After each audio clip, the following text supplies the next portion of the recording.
हिंदू धर्म में पूर्णिमा का व्रत सबसे ज़्यादा महत्वपूर्ण स्थान रखता है, क्योंकि हर वर्ष 12 पूर्णिमा होती है।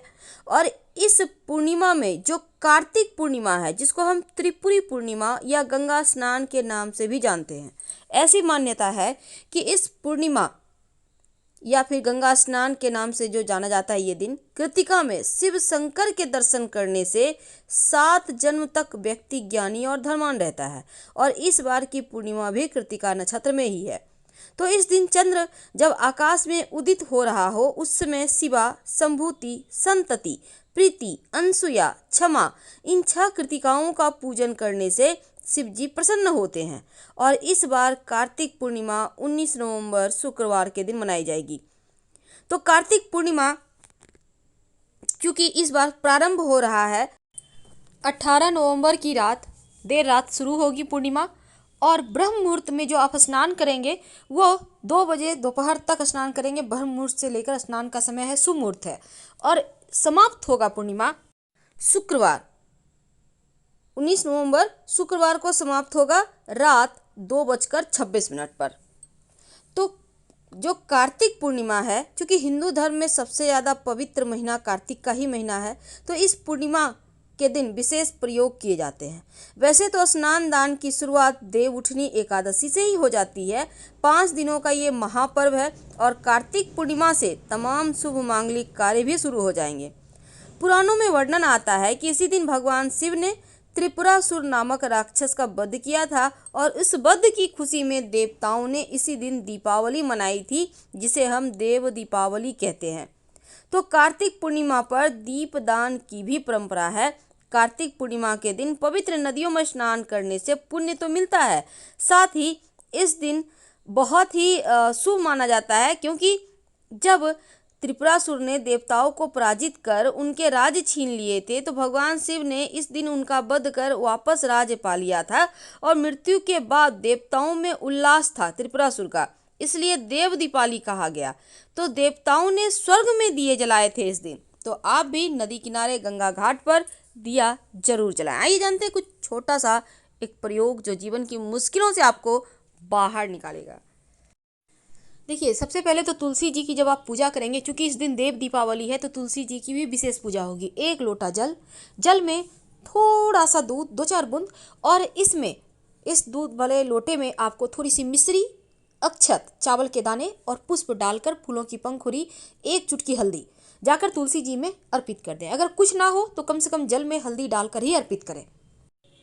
तुलसी को हिंदू धर्म में बहुत ही पवित्र पौधा माना जाता है और हिंदू मान्यताओं के अनुसार हर घर में तुलसी का पौधा होना आपके जीवन में शुभता को बढ़ाता है और इसीलिए हर घर में ये पौधा भी होता है। अब पूर्णिमा तिथि है तो विशेष प्रयोग किए जाएंगे। तुलसी की पूजा भी विशेष तरीके से की जाएगी, क्योंकि जहाँ भगवान विष्णु की पूजा की जाती है वहाँ पर तुलसी की पूजा जरूर होती है। इसीलिए तुलसी की जो पूजा है आप कैसे करेंगे? देखिए, 1 लोटा जल, अगर आपके घर में बेलपत्र है तो ले लीजिए, नहीं है तो कोई बात नहीं। 1 लोटा जल, उसमें 1-2 बूंद कच्चा दूध, अगर आपके पास है तो, नहीं है तो कोई दिक्कत नहीं। अब इसमें एक छोटा सा टुकड़ा मिश्री का या फिर गुड़ का डाल दें और 1 चुटकी हल्दी डाल दें, 1 चुटकी अक्षत डाल दें। अब इसको तुलसी के पेड़ के पास जाइए, ओम नमो भगवते वासुदेवाय बोलते हुए उसमें अर्पित कर दें। आपके भाग्य को चमकाएगा, आपके जीवन के सारे दुखों को समाप्त करेगा। अब तुलसी मंगल ग्रह के साथ जुड़ा है। तुलसी में आग का तत्व होता है, फायर तत्व, और तुलसी आपके जीवन में स्थिरता भी लाता है, मन को शांति देता है, खुशियां देता है, प्यार देता है, धन देता है। घर में नकारात्मक ऊर्जा बढ़ जाए तो इस दिन एक छोटा सा प्रयोग कीजिए।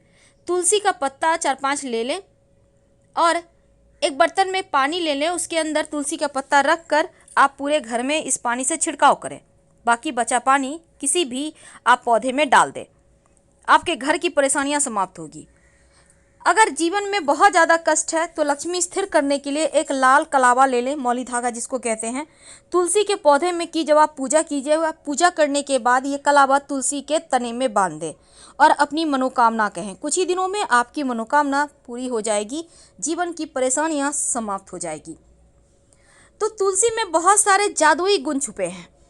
वैसे तो तुलसी जी की एक चुटकी मिट्टी लेकर लाल कपड़े में बांधकर अगर इसको रख लें अपने धन के पास तो धन भी बढ़ता है और लक्ष्मी स्थिर हो जाती है।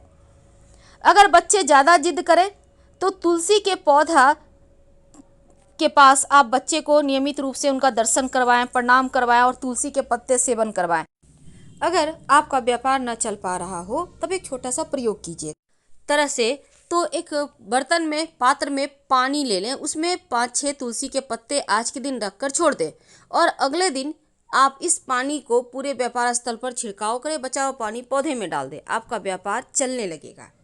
क्योंकि यह टोटका है, अब ये टोटका करने के समय चुप रहिएगा, सिर्फ भगवान का स्मरण करें तो उत्तम रहेगा।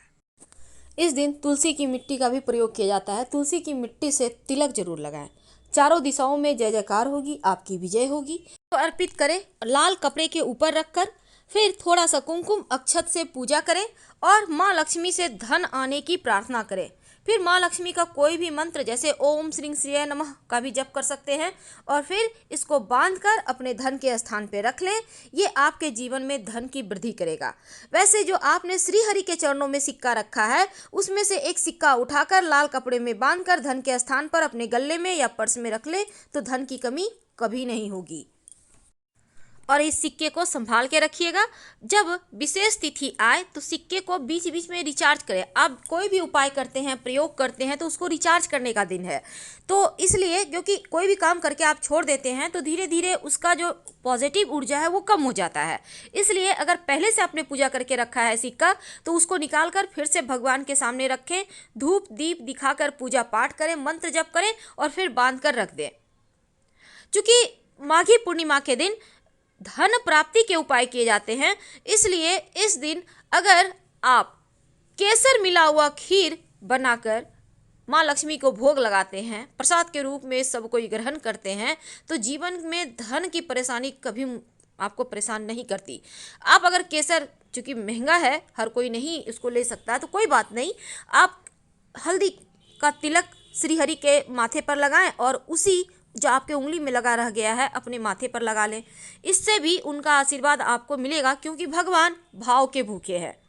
अब पूर्णिमा तिथि के दिन चूँकि ये सिक्का का प्रयोग बहुत मायने रखता है तो आप जरूर करें और दीपक कम से कम 5 जगह पर जलाने का विधान है। कहाँ जलाएंगे? पहला आप अपने घर के मंदिर में जलाएं जहाँ पूजा करते हैं। ये दिया घी का हो तो सर्वोत्तम होगा। इस दीपक में लाल धागे की बाती होगी और इसमें एक लौंग होगा। दूसरा दीपक तुलसी के नीचे जलाएं, वो सिर्फ घी का दिया होगा लाल धागे की बाती के साथ। इसमें आपको कुछ नहीं डालना है लेकिन दीपक में आसन जरूर दें। तीसरा दीपक आपके घर के मुख्य दरवाजे के बाहर जलेगा और चौथा दीपक पास के देवालय में जलेगा।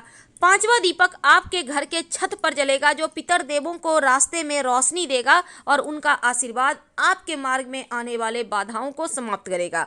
ये दीपक छत के ऊपर सरसों के तेल का दिया होगा, इसमें रुई की बाती होगी। संभव हो तो 2-4 दाने काले तिल डाल सकते हैं या फिर वैसे भी रहे तो भी चलेगा। रात में सोने के पहले अपने तकिए के नीचे 1 रुपये का सिक्का जरूर रख के सोइएगा और अगले दिन इस सिक्के को किसी पास के मंदिर में जाकर रखाइएगा या किसी पेड़ के नीचे रख दीजिएगा, फेंकिएगा मत, क्योंकि लक्ष्मी का अपमान नहीं करना चाहिए। 2 हल्दी की गांठ लाल कपड़े पे रखकर माँ लक्ष्मी को जरूर अर्पित करें और फिर इसको धन के स्थान पे रख दें, धन की कमी नहीं होगा। तो ये हल्दी का प्रयोग आपको जरूर करना है।